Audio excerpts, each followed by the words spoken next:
네, 단어, 형태론 이어가도록 하겠습니다. 이 형태론이라는 말의 형태라는 것은 요 단어라는 뜻, 이것을 이해하시면 되고요. 국어 문법의 전체 영역이 우문론, 형태론, 통사론, 그리고 이야기, 이렇게 크게 4개 영역으로 구별된다 할 수 있겠습니다. 맨 마지막에 이야기라고 하는 것은 화자와 청자가 만나는 상황, 시공간적 배경, 분위기 이런 것들을 고려하는 것으로 개념적으로 추가를 하고 또 문제 유형 몇 가지로 보완하면 되는 것이기 때문에 실질적으로 단원을 원리학습으로 필요한 단원을 대별한다면은 우문론, 형태론, 통사론입니다. 그러니까 그 재료의 규모를 자음 모음 수준의 것을 우문론이라 하고 이렇게 단어를 재료로 하는 이런 영역을 형태론. 그럼 그 다음 좀 더 큰 단위는 어디겠어요? 문장이 되겠죠. 그래서 문장, 그것을 한자로 다시 이야기하면은 통사라 해서 단어의 배열. 한 단어가 아니라 그 단어가 배열이 되면 배열된 전체 덩어리를 문장이라 할 수 있는 거죠. 그래서 단어를 형태론, 문장을 통사론이라 하는 것입니다.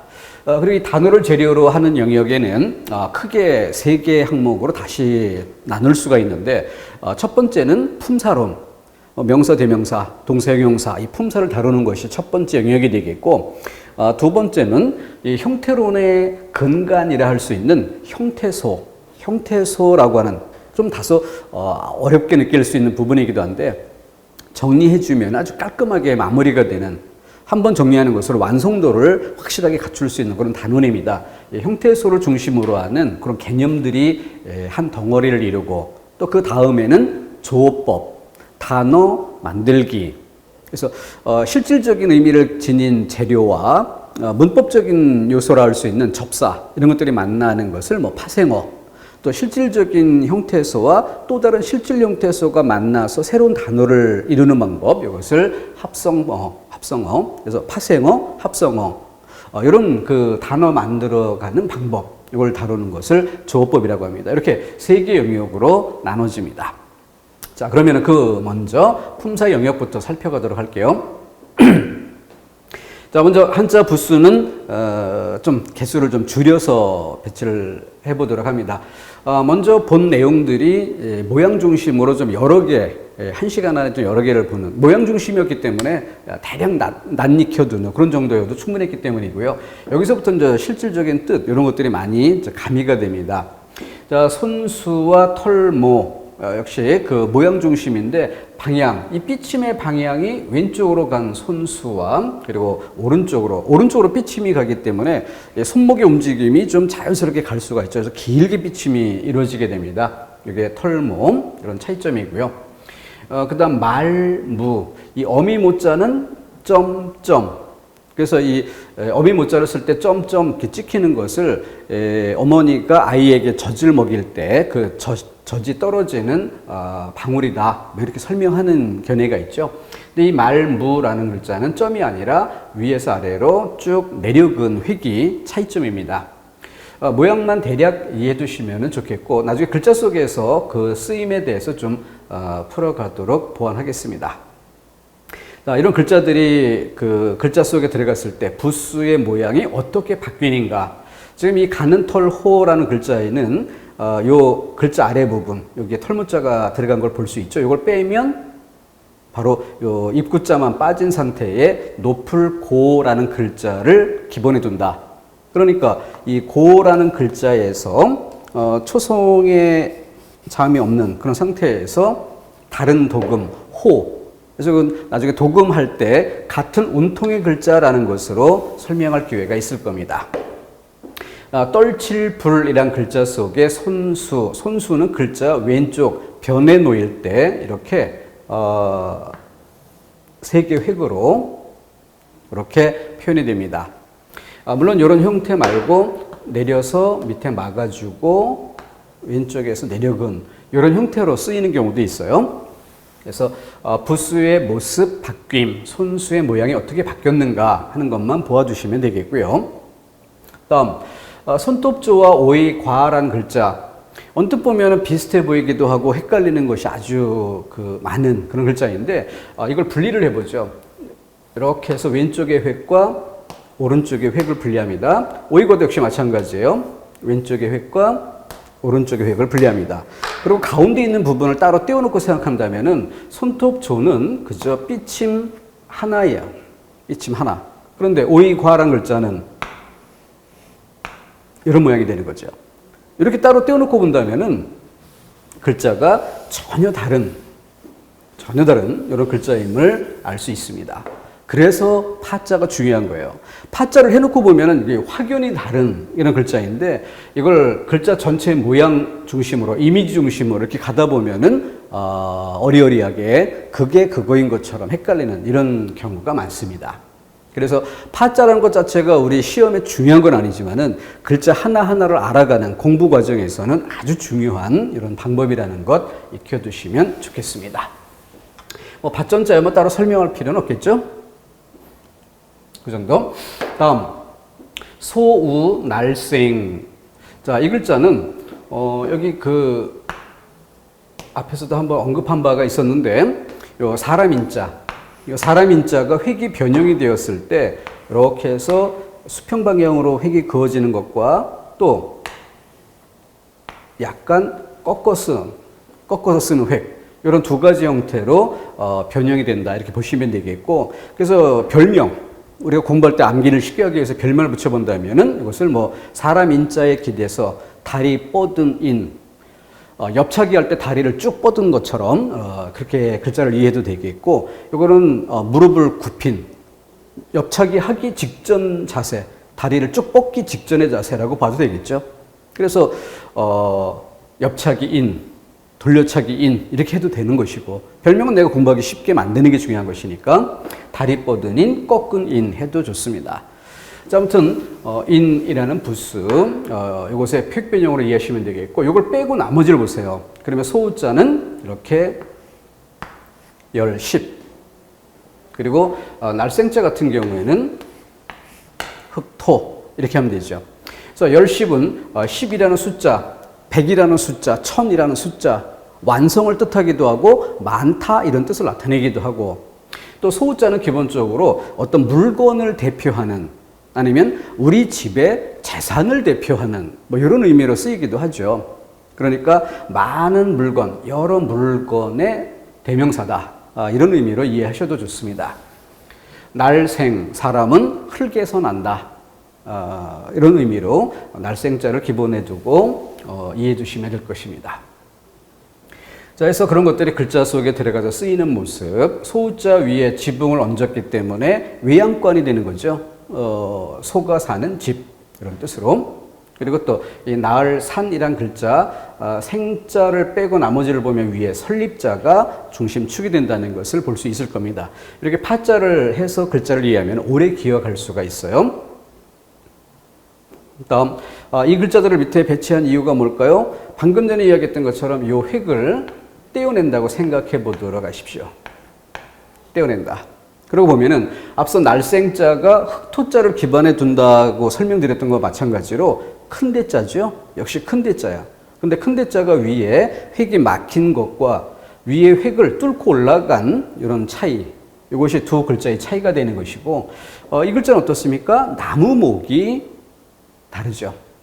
그래서 큰 대자가 중심인 것과 나무목이 중심인 것, 이 정도로 모양의 차이를 눈여겨보면 좋을 것입니다. 이게 모양 중심으로 부수를 공부하는 그런 방법이다. 개견자와 개사슴록, 별개의 부수예요. 별개의 부수이지만 역시 이 개사슴록이라는 글자는 개견자에서 비롯된 것인 만큼 네 발 달린 짐승, 그러니까 새나 이런 종류 빼고, 또 사람처럼 두 발로 서서 다니는 이런 경우 빼고, 대개의 그 육지의 동물 중 사람을 뺀 나머지 짐승들, 이걸 나타내는 글자가 이 글자다, 이렇게 이해해 두시면 됩니다. 그래서 세로 획을 약간 굽어치고, 그리고 위에서 뚫고 내려가는 것과 획에서, 삐침 획에서 붙여서 내려 그은 것, 이 차이.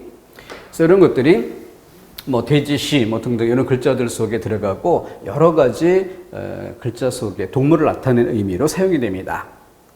자, 여기 미칠광자 같은 경우에 요 왕자가 도금 역할을 하게 되고 왼쪽의 획이 부수, 뜻 역할을 담당하게 되는 것이죠. 그러니까 미칠광이라고 쓰인 것이 뭐겠어요?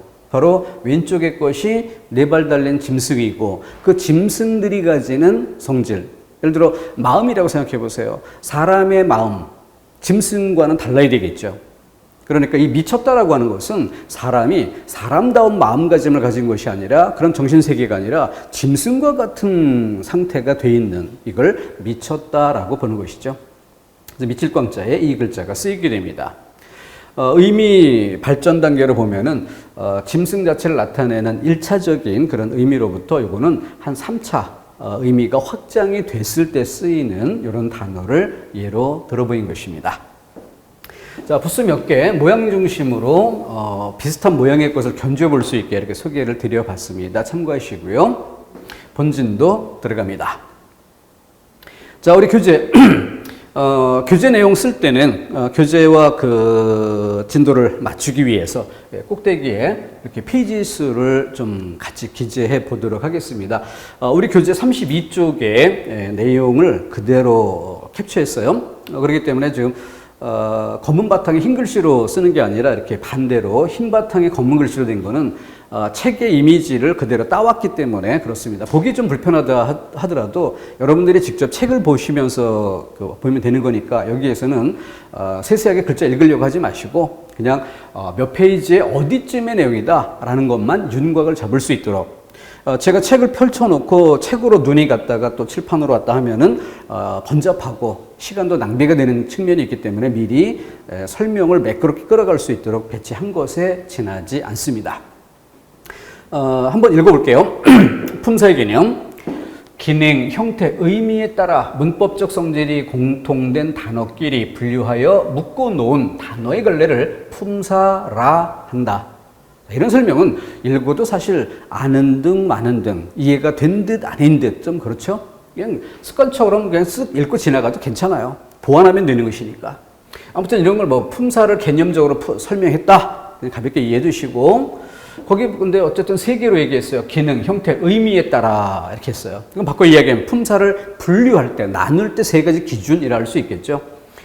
국어에서는 명사부터 해서 감탄사까지 9가지로 분류된다.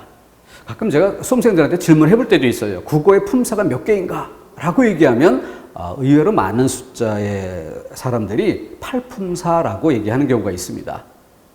그만큼 참 영어는 공부 많이 한다는 얘기죠. 바꿔 이야기하면은 영어를 공부하듯 국어를 그렇게 체계적으로 공부하는 일은 상대적으로 적은 것 아닌가. 근데 공부는 적게 하면서 기대하는 점수는 어때요? 영어보다 월등히 높을 걸 또 기대하는 좀 비양심적인 경우도 있습니다. 국어 공부하면 공부한 만큼 점수가 나옵니다. 자, 국품사예요. 자, 그러면 밑에 표를 보면은 분류의 기준이라고 했는데 의미론적 기준, 통사론적 기준, 그리고 형태론적 기준 이렇게 세 가지를 얘기했는데 어쨌든 이 세부적인 내용은 잘 몰라도 여기 세 개가 있었죠. 기능, 형태, 의미. 그러니까 바로 의미 이 부분이고요. 형태라고 한 것이 이 부분이고 그러니까 통사론적 기준이라는 게 바로 기능. 그래서 요 위에서 얘기했던 그 세 가지 기준이다.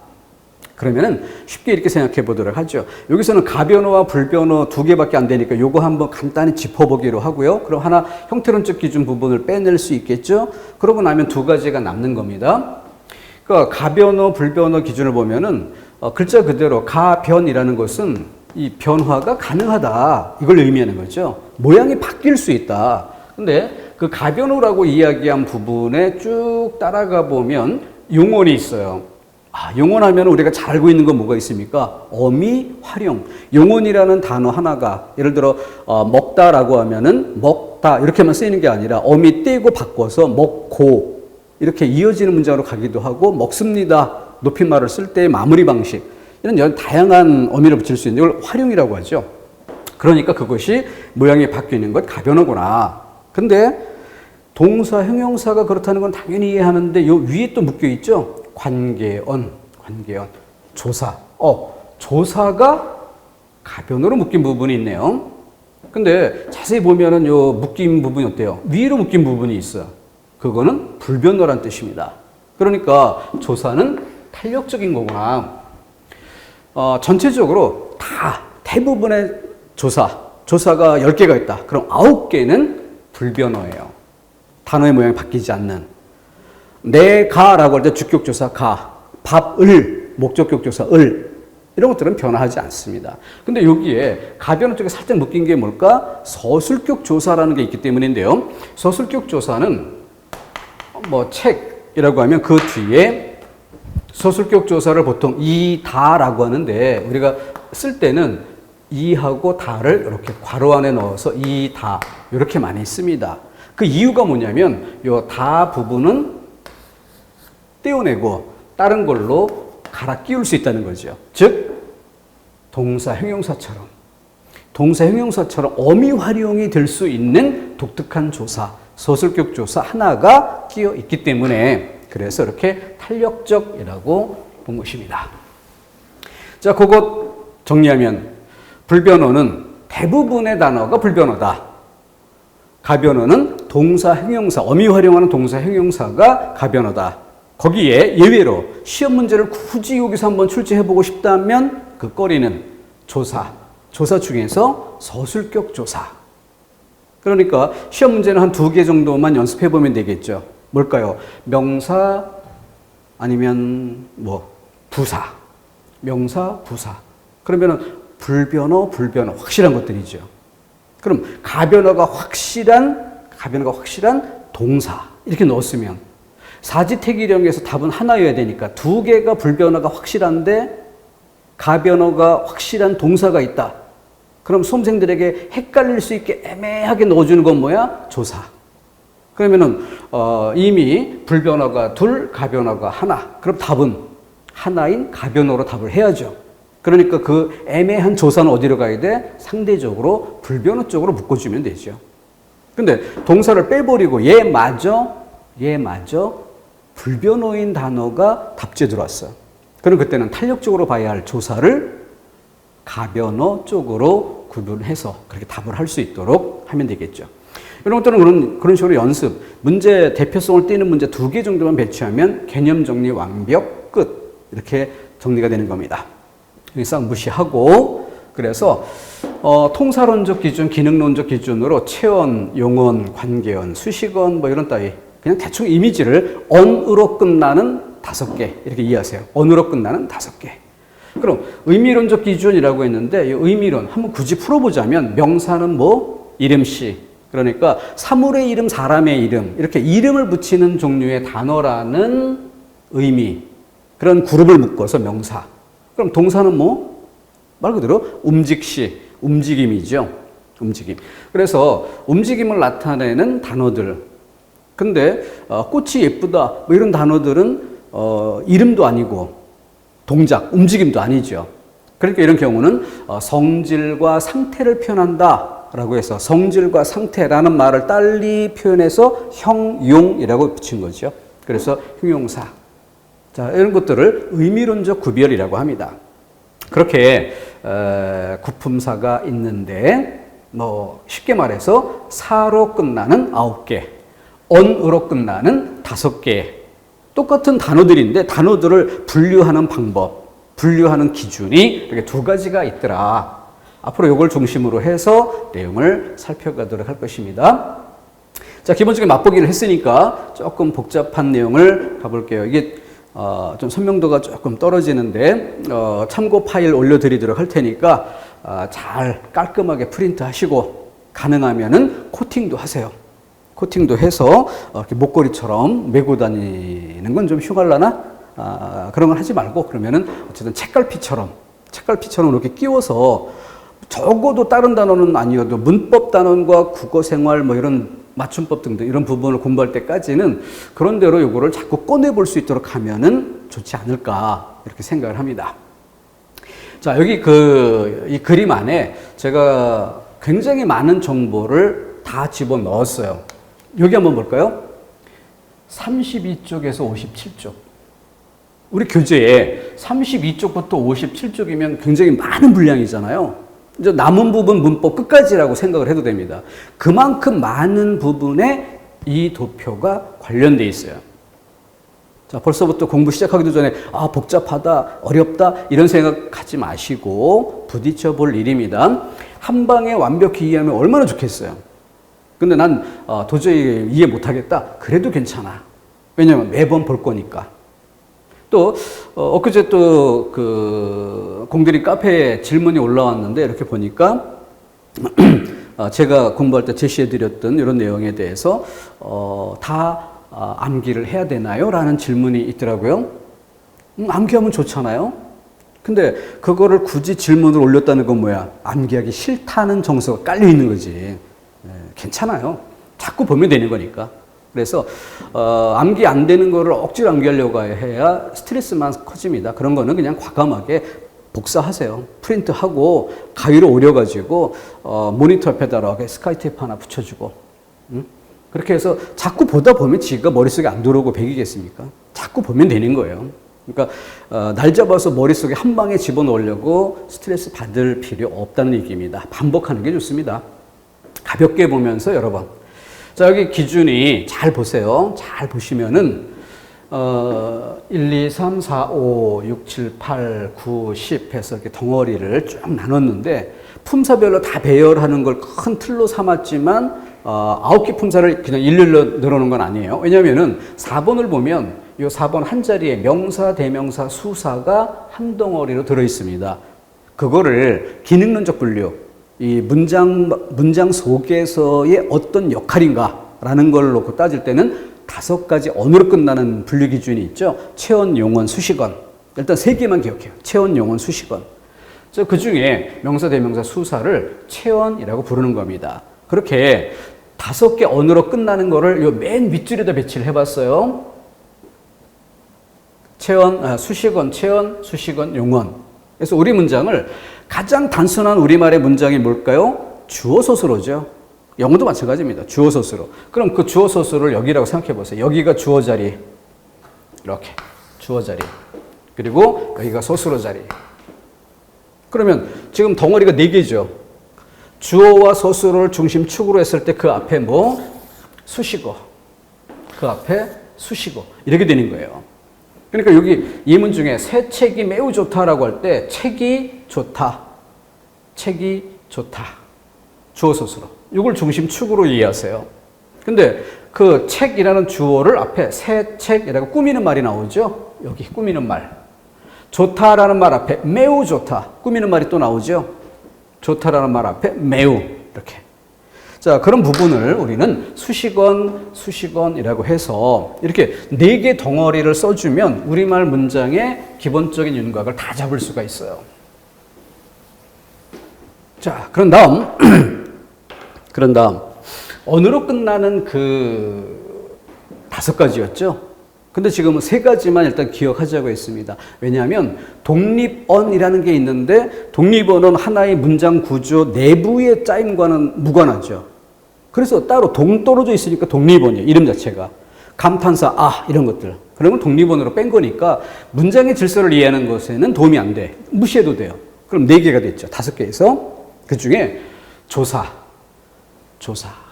이거는 체언 뒤에 붙어 쓰이면서 여러 가지 쓰임새로 사용될 수 있게 만들어줍니다.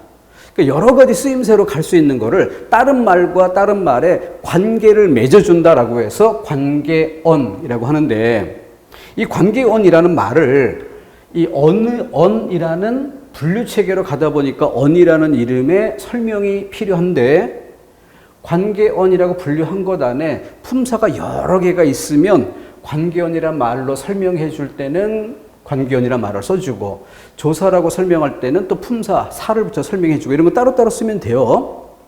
근데 분류라는 게 그렇지 않습니까? 상위 항목의 분류가 있고 하위 항목의 분류가 있는데 하위 항목에 여러 개가 있어야 그걸 묶고 상위 항목 개념을 쓰는 거지. 상위 항목 안에 들어있는 게 딸랑 1개라면 굳이 이런 용어 쓸 필요가 없는 거죠. 그러니까 체언, 용언, 그리고 꾸미는 말, 수식언 이런 3가지 용어는 꼭 꼼꼼하게 사용해주고 관계언이란 말 쓰지 말고 막바로 그냥 조사 이렇게 써주면 되잖아요. 이건 영어도 마찬가지입니다. 자, 영어 이걸 뭐라고 그래요? 영어에서 주어라고 하잖아. 그죠? 그러면은 얘는 목적어라고 합니다. 그죠? 근데 이 중간에 뭐가 들어가? 응? 동사란 말 들어봤어요? 잘 보세요. 주어, 목적어. 근데 얘는 왜 사야? 이것도 의심 안 해보고 생각 안 해보고 공부하는 경우가 참 많지 않습니까? 사실은 뭐야? 이걸 동그라미 2개 수준의 이름이라고 하면 주어라고 하듯이, 동그라미 2개 수준의 이름 목적어라고 하듯이, 여기는 뭐 동그라미 2개 수준의 서술어라는 말이 있어야 되는 거예요. 근데 서술어라는 말을 쓰지 않고 막바로 동그라미 하나 수준의 동사라는 이름을 그냥 써버립니다. 왜? 동사 외에 다른 품사가 없으니까 이 자리에. 우리말도 똑같이 그런 거예요. 체원, 용언, 수식원. 근데 여기는 관계원이란 말 없는 게 아니라 잘 안 쓰는 거죠. 조사 하나뿐이니까. 쌤이죠. 여기도 마찬가지입니다. 이렇게 해서 뭐 아무튼 용어는 이제 그런 의미가 있다 이렇게 봐주고, 조금씩 이제 줄기가 잡혀갈까요? 자, 새 책이 매우 좋다 이 예문처럼 주어 서술어를 축으로 그 앞에 각각 수식어가 있는 정도, 체언과 용언 그리고 그 앞에 수식어가 있는 정도, 그렇게 해서 언어로 끝나는 5개를 독립언 빼고 관계언 빼고 이렇게 해서 3개로 일단 중심축을 잡아볼 수 있도록 했어요. 그 속에 단어의 뜻, 이름을 나타내면 명사, 움직임을 나타내면 동사, 이렇게 단어의 뜻에 따라 9가지 품사, 9품사를 얘기했는데 그 중에 하나는 또 빼줘야죠. 뭐 바로 독립언 자리에 감탄사. 얘는 일단 무시해줘도 되겠죠. 그럼 9품사에서 감탄사 뺐으니까 8품사가 남겠죠. 그 8품사 개수를 세볼까요? 일단 체언 자리에 명사, 대명사, 수사 3개가 나왔네요. 그 다음 용언 자리에 동사, 형용사 2개, 5개가 나왔죠? 그럼 8품사에서 이제 3개가 남았네. 3개. 바로 꾸미는 말 자리에 관형사, 꾸미는 말 자리에 부사, 그러고 아까 얘기했었던 조사. 이렇게 8개입니다. 자, 그럼 꾸미는 말에 관형사, 부사 2개 일단 보류, 조사 일단 보류. 그러고 나니까 우리말의 제일 중요한 기본 뼈대인 주어 서술어 자리에는 어때요? 주어 자리에 명사, 대명사, 수사, 체언이라 불리는 명사, 대명사, 수사 3개와 서술어 자리에 동사, 형용사. 그럼 대략 우리말의 품사 9개라고 할 땐 굉장히 복잡한 것처럼 보이지만 이렇게 중요한 뼈대만 떼놓고 보면 그래도 다 어느 정도는 알고 있는 부분이구나 라는 생각이 들 수 있어요. 그런 정도에서 일단 기본 맥을 잡아보도록 합시다. 제가 이 그림 그릴 때 그러면서 아주 공부를 쉽게 하려고 그린 거지 여러분들 부담 주려고 복잡하게 그린 거 아니에요. 이렇게 많은 페이지 관련된다는 거 다시 한번 강조드리고요. 자, 그래서 여기에다가 이제 이 체언, 용언, 수식언 이런 것들이 기능론적 분류라고 해서 통사적 분류, 즉 문장이라는 틀 속에서의 역할, 문장 안에서의 역할, 중심 주체, 주체가 되느냐 아니면 주체에 대해서 서술하느냐, 이걸로 다 설명하는 거잖아요. 그래서 그 부분을 설명하는, 문장을 설명하는 가장 대표적인 용어가 뭘까요? 그게 바로 문장의 성분입니다. 주어, 목적어, 서술어. 문장의 성분. 그래서 이 성분의 용어를 한 줄 또 넣었어요. 위에서 2번째 줄에. 그러니까 바로 주어 자리, 서술어 자리. 이렇게 성분을 넣어서, 그리고 났더니 주어 자리 말고 목적어와 보어를 같이 썼어요. 이건 뭐냐면 조사의 종류만으로 구별될 수 있는 다른 성분인 거죠. 그러니까 만약에 컴퓨터상에서 이거를 쪼갠다고 생각해 보세요. 이걸 주어의 덩어리로 잡았고 여기를 서술의 덩어리로 그린 거잖아요. 얘네들을 쫙 벌려주면 어때요? 명사, 대명사, 수사 얘네들의 주격조사 붙여 쓰던 것을 목적격조사 하나 딱 붙여주면 뭐가 돼? 이 덩어리가 그대로 이 사이에 하나 더 들어가면서 목적어 자리가 되는 거죠. 그래서 원래 문장이 주어, 서술어 이렇게 있던 문장에 여기다가 목적어가 들어가는 문장이 되는 겁니다. 이 덩어리를 한 번 더 써주면, 조사의 종류를 목적격 조사로 바꿔주면, 대신 목적격 조사 말고 보격 조사를 붙여버리면 보호가 되는 겁니다. 그러니까 조사의 종류만 다를 뿐 덩어리 자체를 따로 그려 설명할 필요는 없어요. 복잡해지기만 하니까. 걔네들은 조사의 종류로 구별하기로 하고 우리끼리 약속하고 그 덩어리를 싹 줄여버리면 주어 소수로라는 기본 뼈대로 문장을 설명할 수 있는 겁니다. 근데 그 앞에 수식어는 또 한 개만 가지고 설명하면 안 되는 것이 뭐냐면 이렇게 수식하는 그 역할은 똑같은데 체언, 명사, 대명사, 수사 이런 체언을 꾸미는 말과 동사, 형용사, 용언을 꾸미는 말은 쓰임새가 달라요. 그래서 우리는 수식어이란 부분을 굳이 한 덩어리로 그리지 않고 따로따로 그려서 체언 앞에 꾸미는 수식어를 관용어, 용언 앞에 꾸미는 수식어를 부사어라고 구별해 주게 됩니다. 관용어와 부사어 이렇게. 자, 그래서 요 대각선 방향으로 화살표가 갖고 있는 걸 주목하세요. 그래서 관용어가 뭐냐라고 할 때 뒤에 주어를 꾸민다라고 설명하면 부족한 거고요. 이렇게 체언을 꾸민다라고 해야 되는 겁니다. 왜냐하면 주어, 목적어, 보어 이 모든 걸 다 꾸밀 수가 있는 거거든요. 또 서술어 자리 그걸 꾸미는 게 아니라 용언을 꾸민다라고 해서 부사어 이렇게 설명해 주는 게 올바른 이해입니다. 대각선 방향 주목하도록 하세요. 자, 수식어 중에 관용어란 체언을 꾸민다. 명사 따위를 꾸민다. 수식어 중에 부사어는 용언을 꾸민다. 동사 따위를 꾸민다. 이렇게 구별해 주면 되고. 다음. 아직 세세하게 다 이해하자고 얘기하지 않았어요. 그 구품사를 설명하는 구품사를 나열하는 이 부분이 위아래 세 줄로 이렇게 나눠서 그렸습니다. 이게 바로 이 표의 요체인데 핵심이란 얘기예요. 왜 세 줄로 그렸느냐? 만약에 이 줄을 여러분들이 공부하기 쉽게 해주겠다고 한 줄로 그리면 바로 그 품사가 그 성분 자리에 쓰이는 경우 한 가지만 설명하게 돼요. 근데 위아래로 나누면 뭐가 가능해지는가? 어떤 한 품사가 그 자리에만 쓰이는 게 아니라 다른 자리로 옮겨가 쓰이는 모든 경우를 다 설명해 줄 수가 있어요. 예를 들어 명사 하나를 들어봅시다. 책이라는 명사가 있잖아요. 근데 그 뒤에 명사이기 때문에 뒤에 조사를 붙일 수 있어요. 그러면은 여기다 책이 그럼 뭐가 돼? 주어가 되는 거예요. 책을 목적어가 되는 겁니다. 소설격 조사 이다를 붙이면 소수로 자리에 쓰이게 되는 거예요. 그뿐만이겠어요? 책의 가격 이렇게 의를 붙여버리면 관용어가 됩니다. 다른 체언을 꾸미는 합격의 비결이 책에 있다. 에 그럼 부사어가 되는 겁니다. 자, 이걸 뭐라고 불러요? 조사. 조사 중에 여러 가지 성분을 만들어줄 수 있게 붙어주는 조사를 격조사라고 하는데 우리말에 품사 몇 개? 9개. 그럼 우리말에 격조사 몇 개? 기본 9개를 생각해야죠. 그럼 예를 들어 이 그림표에 들어가 있지 않은 게 뭐였어요? 독립언 있잖아요. 독립언의 품사 뭐? 감탄사. 그럼 책 뒤에 느낌표 꽝 찍으면 뭐가 돼? 독립어 자리에 들어가 쓰일 수 있는 거예요. 그죠?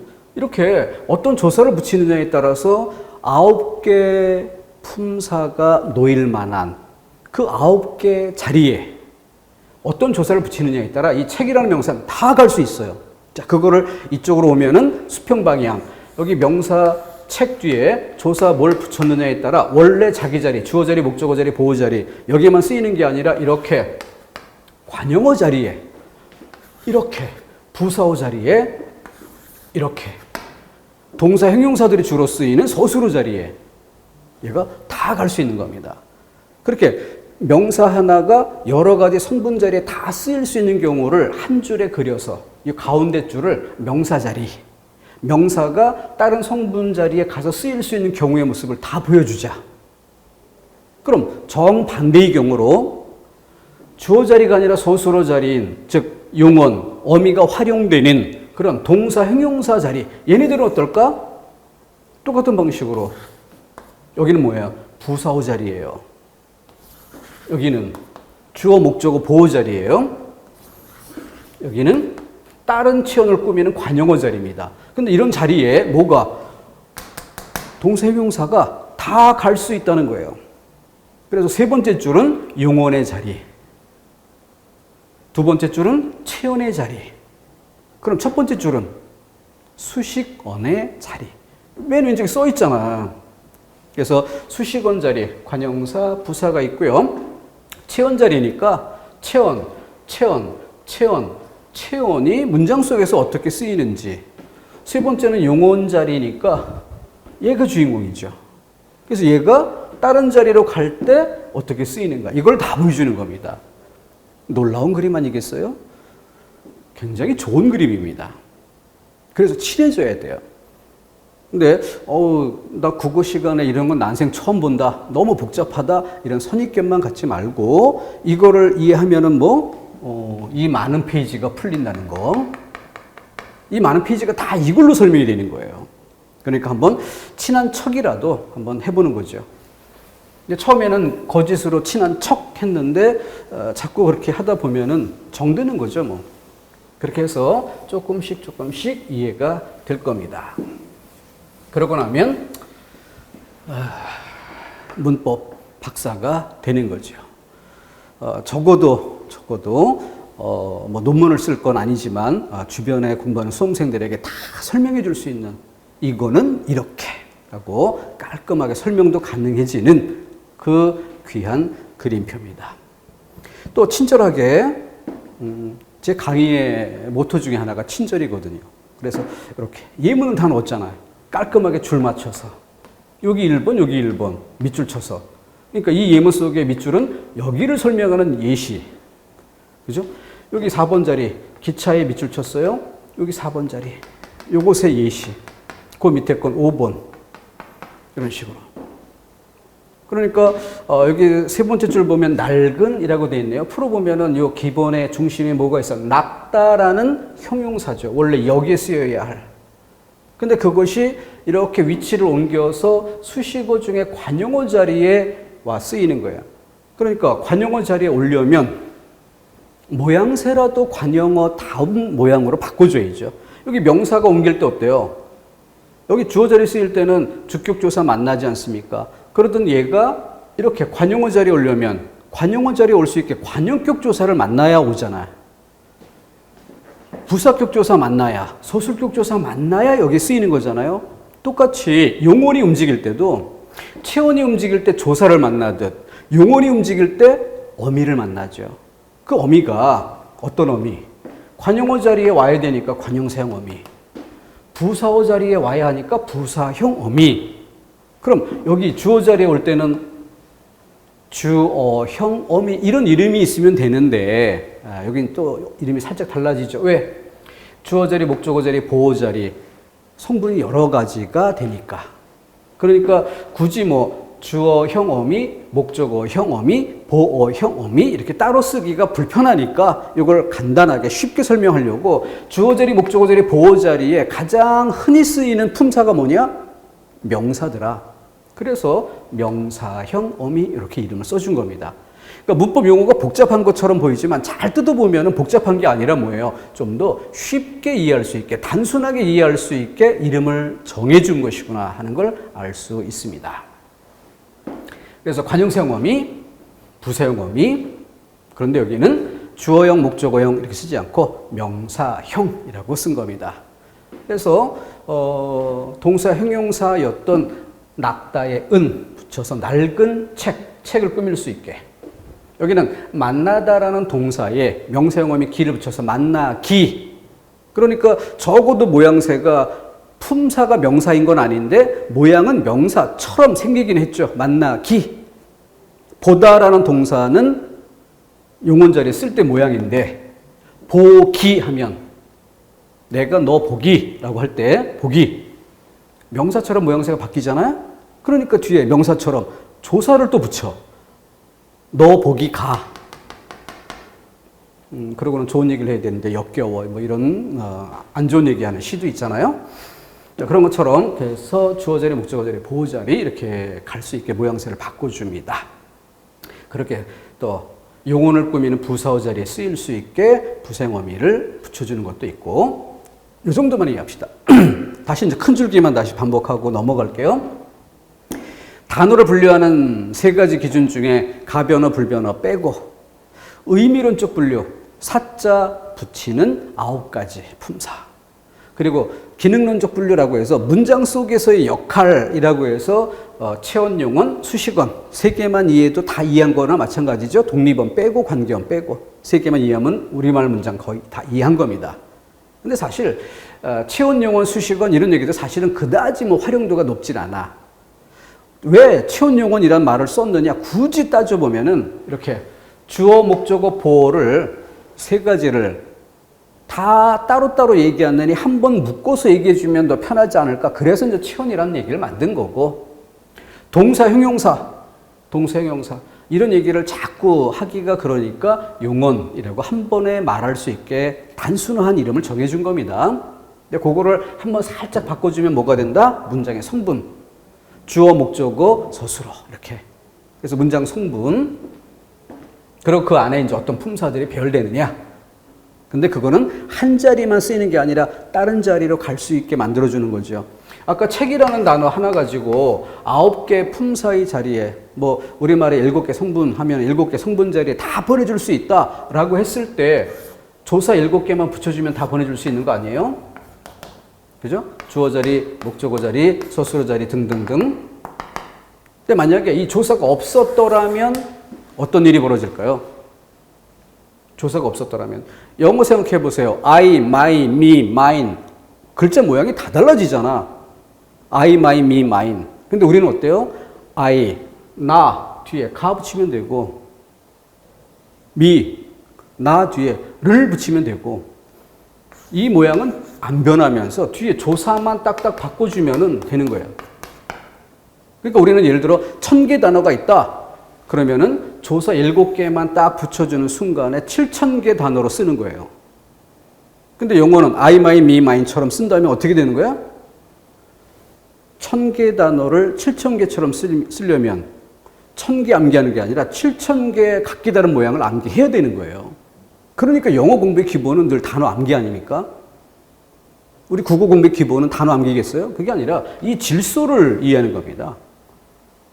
근데 질서가 굉장히 복잡할 것처럼 보이죠? 근데 기본 줄기를 이해하는 데까지는 조사는 7개면 돼. 어미 한 10개면 돼. 그럼 문법적인 역할을 하는 한 20가지만 딱 잡아주면 1000단어 암기에서 그 쓰임새를 10,000단어 이상으로 활용할 수 있어요. 근데 영어는 1000단어 암기한 다음에 10,000단어 쓰려면 90,000단어 다시 9,000단어를 추가로 암기를 해야 10,000개를 암기해야 10,000개를 쓰는. 근데 우리는 10,000개로 쓸 때 1000개만 있으면 10,000개로 쓰는. 그게 바로 우리말의 차이인 겁니다. 그걸 위해 이 그림표의 질서가 필요하다. 자, 그 정도에서 일단 넘겨봅시다. 지루하니까. 자, 그래서 체언에 명사대명사 수사가 있었죠. 32쪽. 사람이나 사물의 명칭을 나타내는 그냥 이름을 나타내서 명사다. 이름을 나타내서. 특징, 조사의 도움을 받아 모든 문장 성분이 될 수 있다. 이런 설명이 나와 있어요. 이거 뭐 어렵습니까? 여기다 보니까 여기에 쓰였던 예가 조사, 예의 도움을 받아서 어떻게 된다고요? 이 자리 다 쓰일 수 있다라는 설명. 그게 바로 이거잖아요. 그러니까 이런 서술 내용을 읽고 이해하려니까 힘든 거예요. 근데 이런 서술 내용을 이 그림표 속에 놓고 보면 얘가 얘를 만나서 여기도 가고 간다는 얘기구나 라고 이해해주면 정리가 끝나는 거 아니겠습니까? 그래서 이게 중요한 거예요. 니은이 형태 변화가 없는 불변어다. 우리 첫 번째 페이지에서 본 얘기죠. 가변어, 불변어. 불변어 대부분의 단어가 불변어고 가변어에는 동사, 형용사가 있다. 자투리로 뭐가? 조사 중에 서술격 조사가 있다. 이거 하나만 넣어주면 되는 거야. 복수 전미사와 결합하여 복수가 된다. 이건 나중에 뭐 따로 보충하면 되고 읽어서 뭐 이해 못할 것도 아니고 극히 제한된 조사와만 결합되는 경우도 있다. 그러니까 얘네들은 이제 따로 챙겨두는데 그걸 암기하느냐? 아니죠. 그냥 공부할 때 눈으로 한번 쭉 읽어주고 눈으로 읽어서 머릿속에 남는 거 있으면 다행이고 아니면 말고 건너가는 겁니다. 이런 보조축을 연연해 하다 보면 중심축이 흔들려.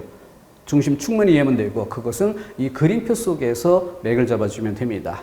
같은 맥락에서 대명사, 사람이나 사물의 명칭을 대신하는 단어들의 묶음을 일컫는다. 이 문장에서 제일 중요한 포인트가 되는 단어가 뭐예요?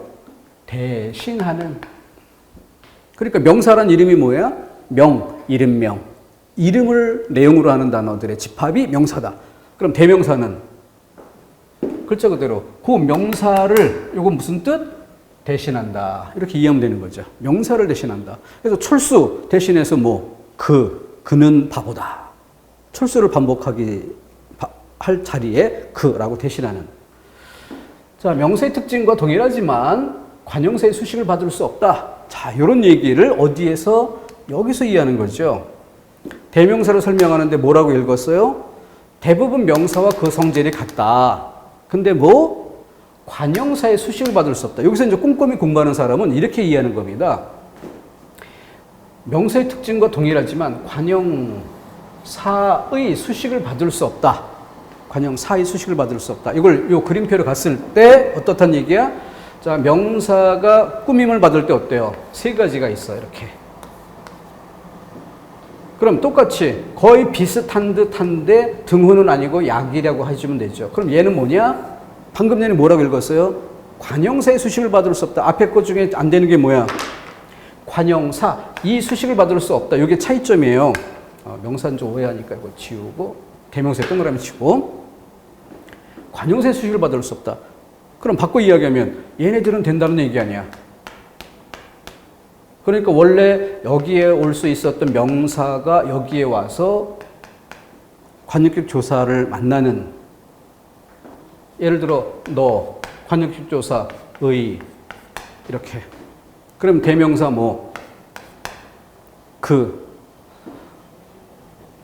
너, 예를 들어 네가 만나고 있는 누군가 그 사람이 있다라고 하면 그 사람을 얘기하는 거야. 너의 그는 너에게 잘 해주니? 이렇게 이야기를 문장을 만든다면 그런 경우 이게 가능한 거죠. 관형사 자체 수식을 받을 수는 없지만 명사, 대명사 등에 의해서 관형어로 만들어진 것들의 꾸밈을 받을 수 있는 거죠.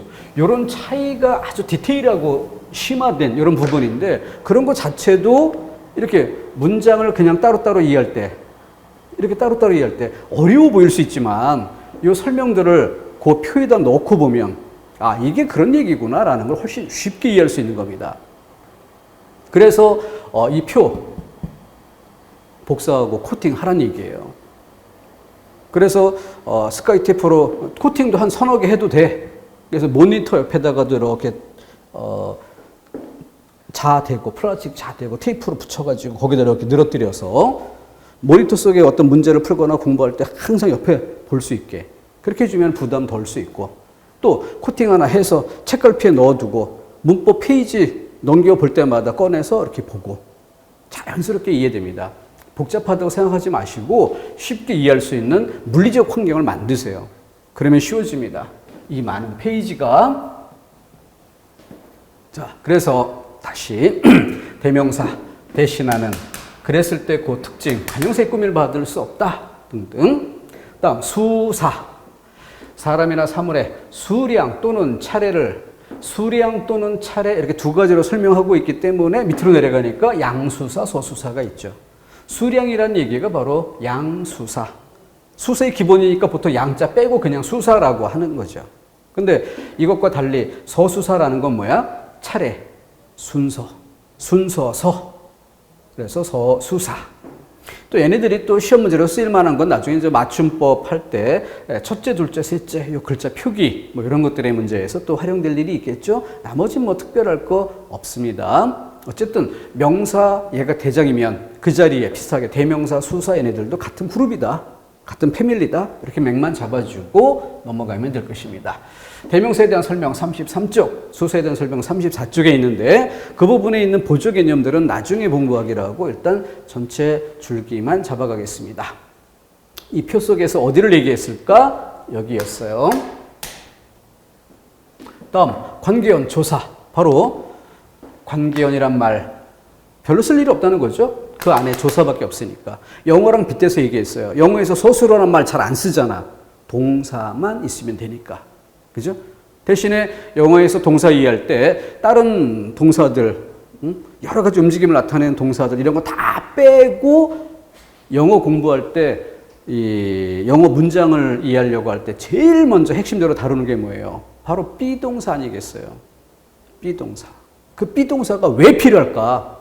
바로 우리말의 이 다양한 쓰임새를 대신하는 역할. 그런 것들이 영어에서는 B가 거의 다 담당하는 겁니다.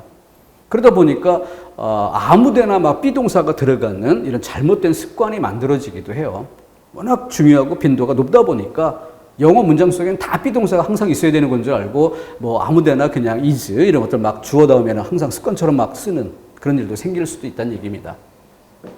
자, 그래서 조사.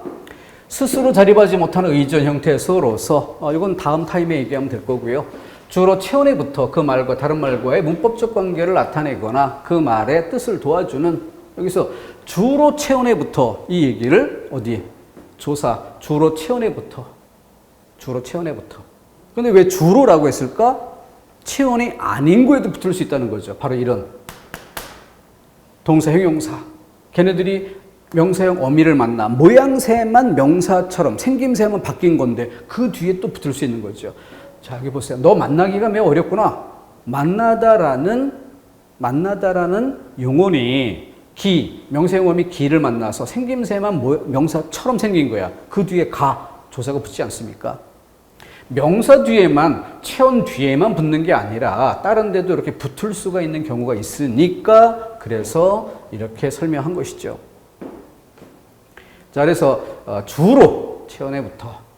그럼 다른 말과의 문법적 관계를 나타낸다? 이 얘기는 뭐예요? 다른 말과의 문법적 관계. 바로 주격조사가 붙으면 문장 속에서 주어가 되어 소수로의 주체가 될 수 있게 해주고 관역격조사가 붙으면 그 말이 다른 말, 주어 자리, 목적어 자리, 보호 자리에 오는 다른 말을 꾸미는 역할. 그렇게 다른 역할을 할 수 있게 조사가 그 역할을 담당해 준다. 이렇게. 다음 특징. 자립성은 없으나 분리성이 있으므로 단어로 취급한다. 말이 좀 어렵죠? 이것도 타임에 다룰 얘기입니다. 자립성은 없으나 분리성이 있으므로 형태의 바뀜이 있다. 형태의 바뀜이 있다. 네, 이 형태라는 말이 쓰였습니다. 그러니까 똑같은 기능을 하는데 다른 모양이 있다는 거예요. 그러면서 예로 드는 게 뭐야? 이 또는 가, 을. 주격조사에 이만 있는 게 아니라 이의 다른 형태, 가가 있고 을의 다른 형태, 을이 있다. 근데 뭐 몰라서 공부해야 될 부분은 아니죠. 이런 현상이 생기는 이유가 뭐예요? 이 형태가 존재하는 근본적인 이유, 우리말에는 받침이 있기 때문에. 자, 사람 이름을 부를 때 철수라고 받침이 없는 이름을 부를 때 어때요? 철수야가 되죠. 근데 영철야 이거 아니잖아. 영철아. 그 차이가 받침 때문이잖아요. 자, 그래서 이제 다른 주어 자리, 목적어 자리에도 받침이 있고 없고를 생각해 봅시다. 예를 들어 얘가 뭐야? 책상. 그럼 책상이 있다라고 할 때 주격조 책상이 이가 오잖아. 근데 받침이 없는 서류가가 되는 거죠.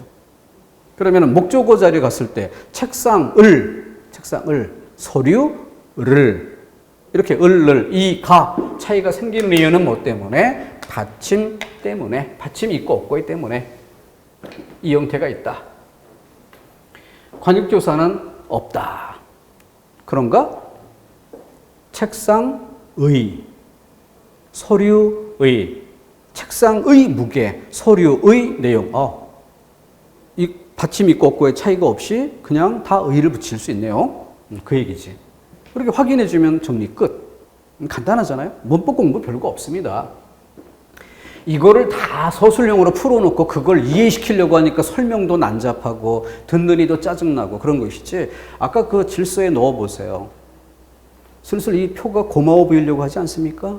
처음에는 좀 깝깝하고 그 마음을 뭔가 답답하게 하는 그런 느낌도 있는데 갈수록 뭔가 좀 반갑고 고맙고 그럴 수도 있어요. 공부가 재밌어지는 황당한 일이 벌어질 수도 있습니다. 자, 조사는 주로 체온 뒤에 붙지만 때로는 동사, 형용사나 부사 뒤에 붙기도 하고, 자, 이런 얘기도 어때요? 자, 주로 체온 뒤에 붙지만 때로는 동사, 형용사에, 아니, 조사가 동사, 형용사에 붙어요? 이 얘기지 뭐. 주로 여기에 붙는데 여기에 붙는 경우는 바로 동사, 형용사 그 뒤에 붙는 경우가 되겠죠. 근데 이런 것뿐만이 아니라 여기에서도 그런 일이 벌어질 수 있습니다. 그래서 뭐 영화나 뭐 땡영화 이런데 형님 왕입니다 이렇게 끝내도 될 분장에 왕입니다 요 상대를 좀 더 높이는 것처럼 아부성 분위기를 좀 듬뿍 담아서 요를 붙이게 되죠. 그런 것도 다 조사입니다. 자, 그런 형태들이 바로 이렇게 서술형 설명 내용에서 예를 하나씩 붙여서 그런 경우를 얘기하는구나 라고 정리해가면 더 쉽게 이해할 수가 있겠고, 자, 조사의 종류 안으로 들어가 보면 격조사, 보조사, 접속조사 이렇게 되어 있는데 지금까지 앞에 설명했었던 기본 축이 이 격조사예요. 그래서 선행하는 체온에 일정한 자격을 부여하는, 이것도 말이 참 어렵죠. 그죠? 그 얘기를 싹 지우고 뭐라고 하면 돼? 바로 품사와 성분의 관계 그 그림표 속에서 뭐예요? 여러 가지 성분이 될 수 있게 해주는, 여러 가지 성분이 될 수 있게 해주는, 뭐 또 이렇게 설명하느니 가서 보는 게 낫죠. 주격조사 붙여서 주어 자리, 목적격조사 목적어 자리, 관용격조사 관용어 자리, 부사격조사 부사어 자리, 서술격조사 서술어 자리, 어느 자리도 갈 수 있는 바로 그 얘기인 거죠. 그죠? 선행하는 체온에 일정한 자격을 부여하는, 그렇게 그림 속에 넣어서 이해하시면 되고요. 체온을 일정한 격으로 규정하지 않고 여러 격에 두루 쓰이면서 어떤 특별한 뜻을 더해주는, 그러니까 예의 역할은 전혀 다른데 격조사의 격이란 말을 무엇으로 이해하면 돼? 방금 전에 얘기했던 것처럼 성분으로 이해하면 돼. 주어, 목적어, 서술어 이런 성분으로. 그럼 보조사는 그게 아닌, 격조사가 아니니까 이름이 다르죠. 보조사.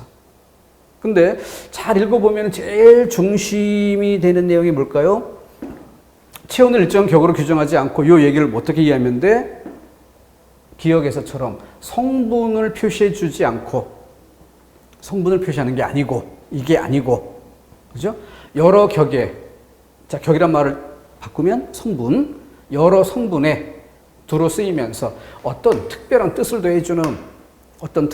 더해주는, 그래서 이때, 그래서 한자 공부가 필요한 거구나. 이런 거죠. 한자 쓴다고 짜증내지 마시고, 옷의라는 부수예요. 옷의. 그리고 거기에다가 뭐 중요하지 않은,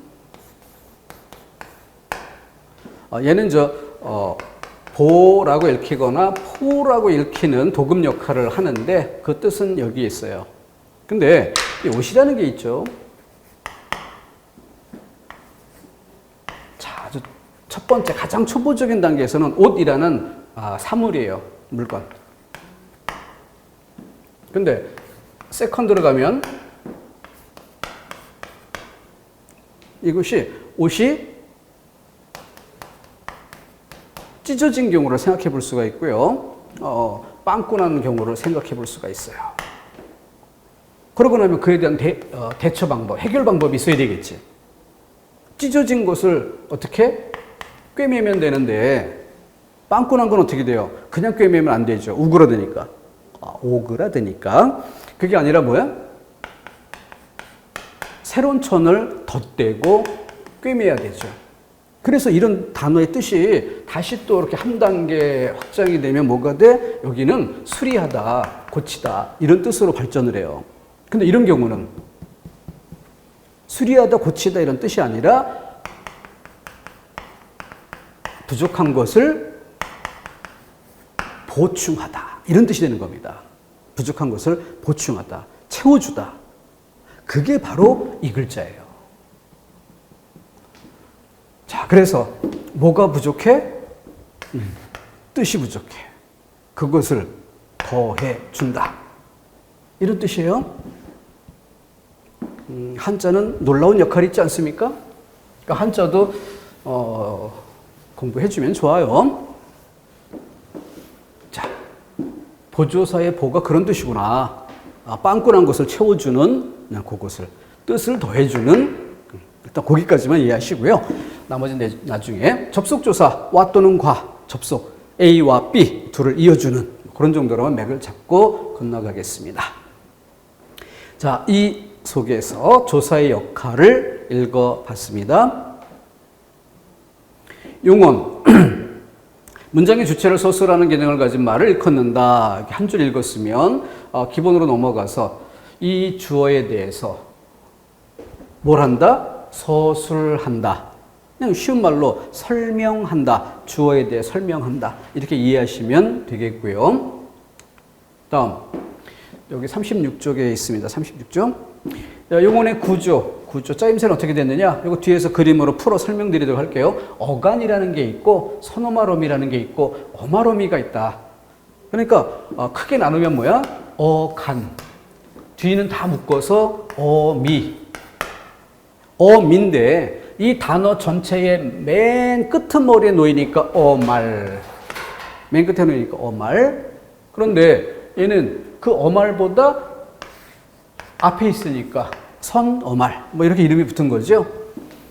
이건 다시 보기로 하고 용언의 분류 기준 뭐 형태와 의미에 따라서 문장 안에서 쓰임에 따라 활용의 규칙성 여부에 따라서 뭐 이런 것들이 있는데 이것도 이 그림표 속에서 이해해도 좋습니다. 자, 그래서 형태와 의미에 따라 동사, 형용사,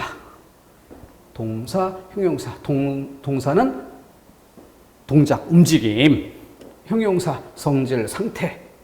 다음, 문장 안에서의 쓰임에 따라 본용은, 보조용은. 본용어는 용언다운 본래의 역할, 용언다운. 그러니까 주어에 대해 설명하는 요런 역할을 하면 본용은.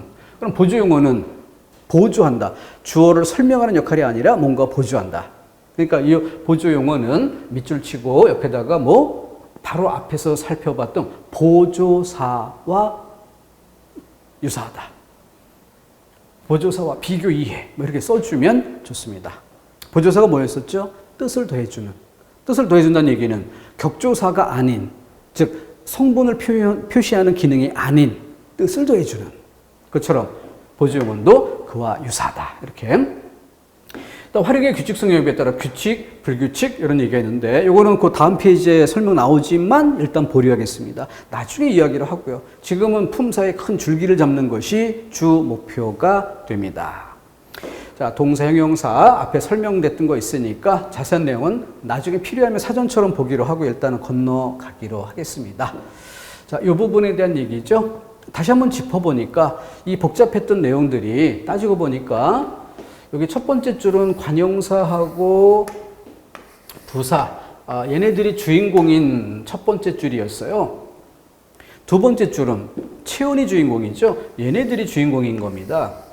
지금 칠판에는 잘 안 보이지만 여러분들이 이거 프린트 해보시면은 지금 이 부분에 약간 색깔, 바탕 색깔, 음영 처리가 되어 있습니다. 아주 친절한 그림이거든요. 색깔이 들어가 있어요. 이 세 번째 줄은 얘네들이 주인공이다. 첫 번째 줄, 두 번째 줄, 세 번째 줄.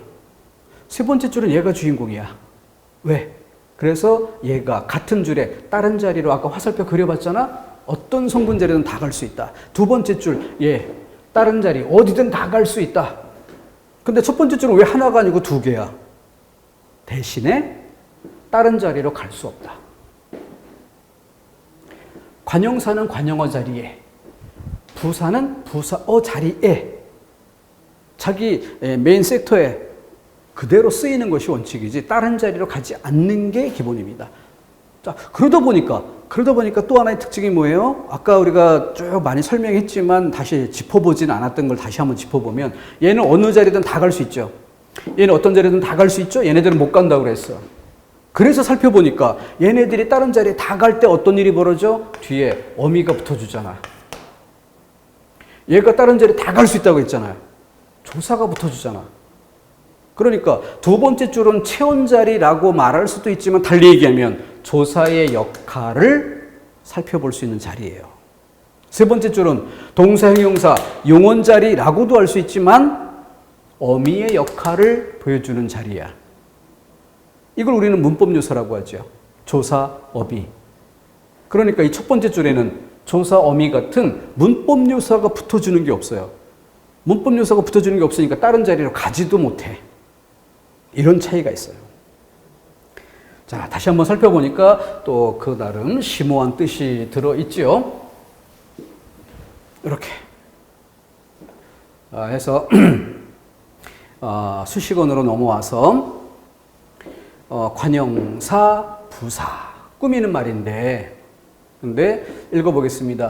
뒤에 오는 말을 수식하거나 한정하기 위해 첨가하는 문장 성분이며 활용될 수는 없다. 활용될 수는 없다. 용은 동사, 형용사처럼 활용하지 않는다. 모양이 변화하지 않는다. 수식어에는 체온을 수식하는 관형사, 용언을 수식하는 부사가 있다. 우리 뭐 계속 봐왔던 거 아니에요? 관형어, 체온 수식, 부사어, 용언 수식 이런 기본 질서. 자, 관형사, 체온 앞에 놓여 그 체온의 내용을 그러면 부사로 가보면 똑같은 맥락에 용언 앞에서 용언을 꾸며주는 이렇게 나오겠죠? 특징, 관형사는 조사와 결합하거나 어미 활용을 하지 않는다. 이 얘기를 다시 이 그림으로 보면 뭐예요? 체온은 조사가 붙고 용어는 어미가 붙는 나름대로의 문법 요소가 있는데 이 관형사 플러스 문법 요소 없잖아요? 부사 플러스 문법 요소 없어요. 그 얘기를 하고 있는 거죠. 그죠? 형태가 변하지 않는다. 이것도 이제 여러 차례 나오니까 이제 익어갈 것이고. 관용어는 기능만 고려한 성분의 명칭을 말하는 것으로 명사를 수식하는 모든 말을 뜻한다. 잘 보세요. 관용사라고 한 것과 관용어라고 한 것의 차이거든요. 근데 기역과 니은을 읽어서 머릿속으로 이해한다는 거는 IQ 150 넘어가면 좀 괜찮겠지만 평범한 대부분의 사람들은 참 난해합니다. 근데 이 그림으로 오면 뭐예요? 관용사는 얘를 얘기합니다. 관용어는 뭘? 관형사를 포함해서 이 전체를 관용어라고 하는 거예요. 이렇게 놓고 하면 IQ 100이 안 돼도 이제 이해가 될 수 있는 거예요. 그렇게 구조화해서 이해한다는 게 이렇게 중요한 겁니다. 관용어는 뭐? 체온을 꾸미기만 하면 다 관용어라고 하는 거야. 그러니까 뒤에 명사 따위가 왔는데 걔를 꾸미면 다 관용어라고 할 수 있어. 예문 가지고 봅시다. 새 책이라고 할 때 새 관용어야. 너의 책이라고 할 때 너의 관용어야. 낡은 책이라고 할 때 낡은 관용어야. 근데 품사로 들어가면 새, 얘만 관용사고 너, 얘는 대명사잖아. 낡은 형용사잖아. 그러니까 관용사라고 하는 건 관용어 중에서도 조사, 어미 붙지 않고 원래부터 그 자리에서 꾸미는 이런 단어들만 관용사고 얘네들은 다 다른 자리에 쓰일 수도 있는 것들이죠. 너가 이렇게 주어 자리에 쓰일 수 있고 너를 목적어 자리에 쓰일 수 있잖아요. 그렇게 다른 자리도 쓰일 수 있는 이게 바로 관형사와 관용어의 관계입니다. 우리가 이 문법 공부할 때요. 문장 성분으로서 관용어라는 말과 품사로서 관용사라는 말조차도 이해하는 게 힘들다고 얘기하는 사람들이 굉장히 많습니다. 그림표 속에서 보세요. 이게 이해가 힘든 겁니까? 이렇게 읽으니까 힘든 거죠. 그죠? 이렇게 읽고 이걸 이해하려고 한다는 건 굉장히 어려운 일입니다. 바로 이 차이인 거예요. 공부를 어떻게 해야 되느냐. 그래서 어려워서 어려운 게 아니라 바로 설명하는 방식, 이해하는 방식, 공부 방법이 어렵게 가고 있기 때문에 어려운 거지. 쉽게 이해할 수 있게 틀을 잡아주면 누구나가 쉽게 할 수 있는 것이 이 부분입니다. 자, 잘 활용하셨으면 좋겠고 얘네들도 가볍게 읽고 지나가기로 합시다. 성상관형사, 그러니까 성질, 상태 뭐 이런 걸 나타내겠죠. 지시. 오늘 이 시간에 봤던 그 부수에 뭐가 있었어? 손수자 부수가 있잖아. 그러니까 이 지라는 글자가 손가락지거든요. 지시라고 하면 뭐야? 손가락으로 이렇게 가리키는 것. 이게 지시죠. 수관형사, 수를 나타내니까. 이런 것들을 관형사란 범위 안에서 다 부사 똑같죠. 그래서 체온 앞에서라는 말 대신에 용언 앞에서 용언 수식 이런 정도로만 바뀌어 있어요.